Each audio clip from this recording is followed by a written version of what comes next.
Assalamualaikum warahmatullahi wabarakatuh. Kami dari kelompok 1, saya Intan Disa Putri M, dan teman di sebelah saya Maria Ultia dan Antiana.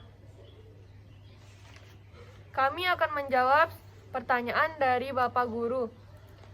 Menganalisis contoh ancaman di bidang ideologi, politik, ekonomi, dan sosial budaya. Masing-masing disebutkan 3 contoh pada setiap bidang. Ancaman di bidang ideologi. Ideologi dapat diartikan sebagai ajaran, doktrin, atau ilmu yang diyakini kebenarannya disusun secara sistematis dan diberi petunjuk pelaksanaannya dalam menanggapi dan menyelesaikan masalah dalam kehidupan bermasyarakat, berbangsa, dan bernegara.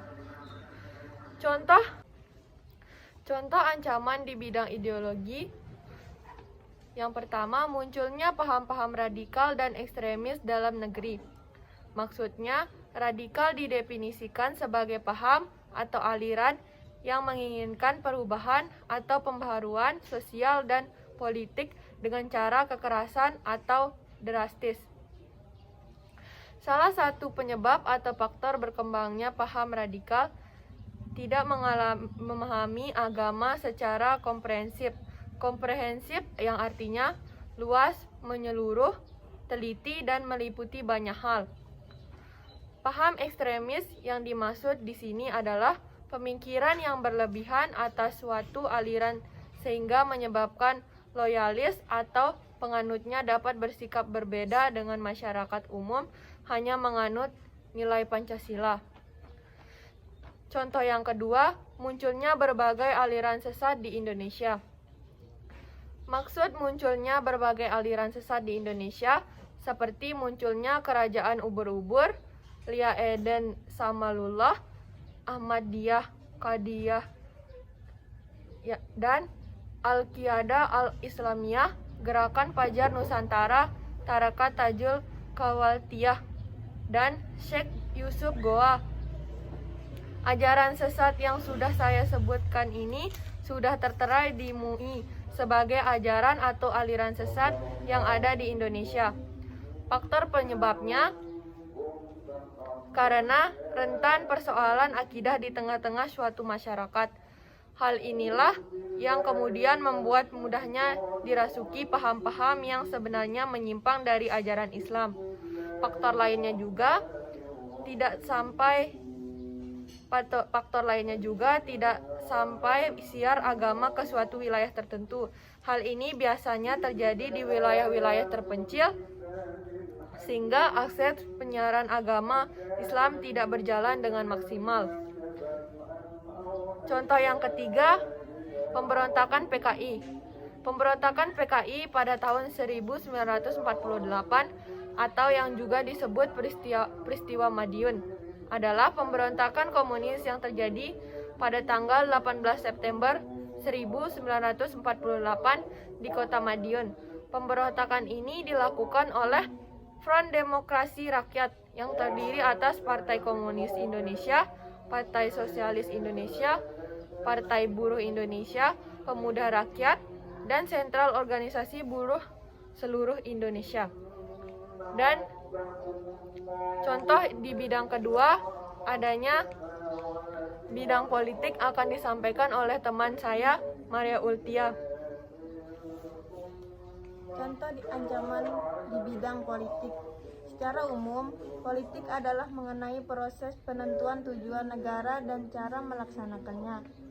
Pelaksanaan tujuan itu memerlukan kebijakan-kebijakan umum yang menganut pengaturan, pembagian, atau alokasi sumber-sumber yang ada. Contoh kasus ancaman integrasi nasional dalam bidang politik sebagai berikut. 1. Politik uang. Kasus korupsi yang yang marak terjadi pada pemilu adalah banyaknya partai politik yang melakukan politik uang dengan cara konvensional, yaitu dengan memberikan sejumlah uang atau barang. Contoh kedua, politik SARA.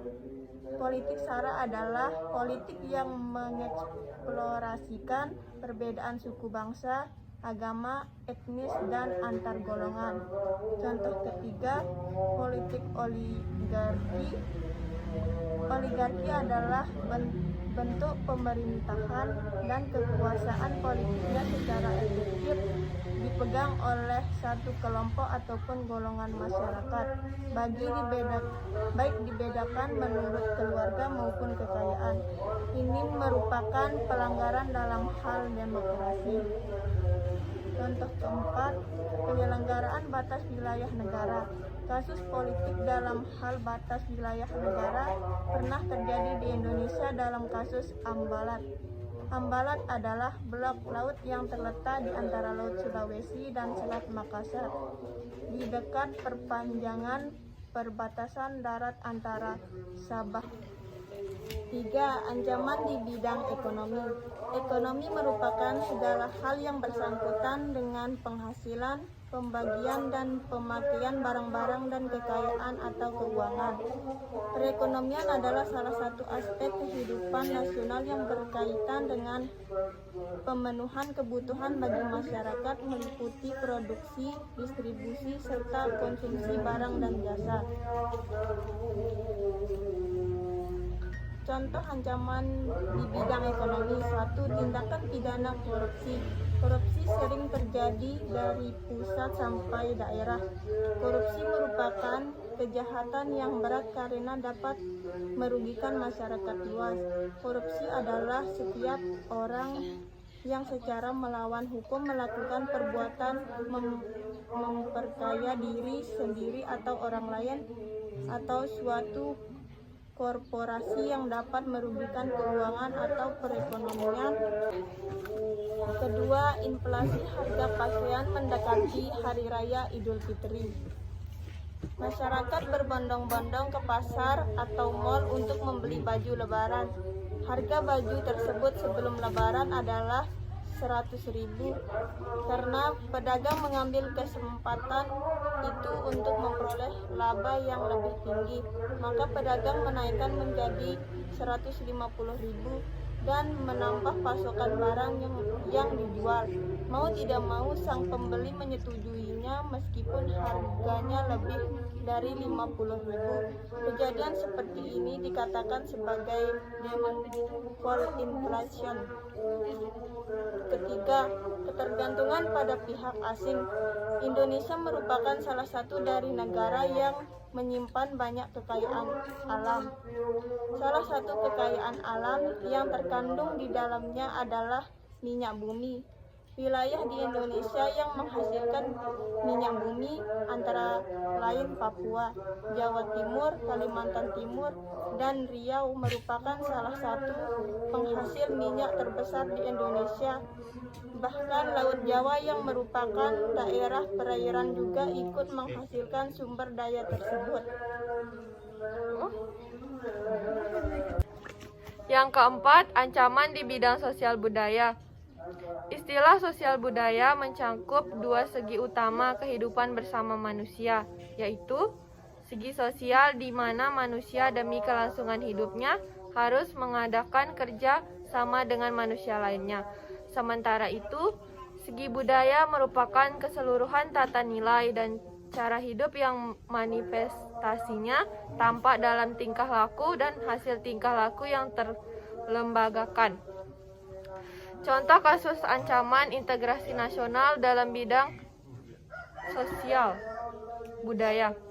Yang pertama, masuknya budaya asing. Masuknya budaya asing ke Indonesia disebabkan oleh adanya krisis globalisasi yang memengaruhi Indonesia. Pengaruh tersebut berjalan sangat cepat dan menyangkut berbagai bidang kehidupan. Begitu cepatnya pengaruh budaya asing menyebabkan terjadinya goncangan budaya, yaitu suatu keadaan di mana masyarakat tidak mampu menahan berbagai pengaruh budaya yang datang dari luar sehingga terjadi ketidakseimbangan dalam kehidupan masyarakat yang bersangkutan. Contoh yang kedua, terorisme. Bom Bali tahun 2002 disebut juga Bom Bali 1 adalah rangkaian 3 peristiwa pengeboman yang terjadi pada malam hari tanggal 12 Oktober tahun 2002. Dua ledakan pertama terjadi di Jalan Legian, Kuta Bali, sedangkan ledakan terakhir terjadi di dekat kantor konsulat Amerika Serikat.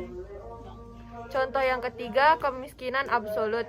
Kemiskinan absolut adalah keadaan di mana terjadi ketidakmampuan untuk memenuhi kebutuhan dasar seperti makanan, pakaian, tempat berlindung, pendidikan, dan kesehatan. Kemiskinan dapat disebabkan oleh kelangkaan alat pemenuhan kebutuhan dasar ataupun sulitnya akses terhadap pendidikan dan pekerjaan. Kemiskinan merupakan masalah global, bahkan merupakan masalah terbesar di Indonesia. Sekian dari kelompok kami. Bila banyak kekurangan mohon dimaafkan. Wassalamualaikum warahmatullahi wabarakatuh.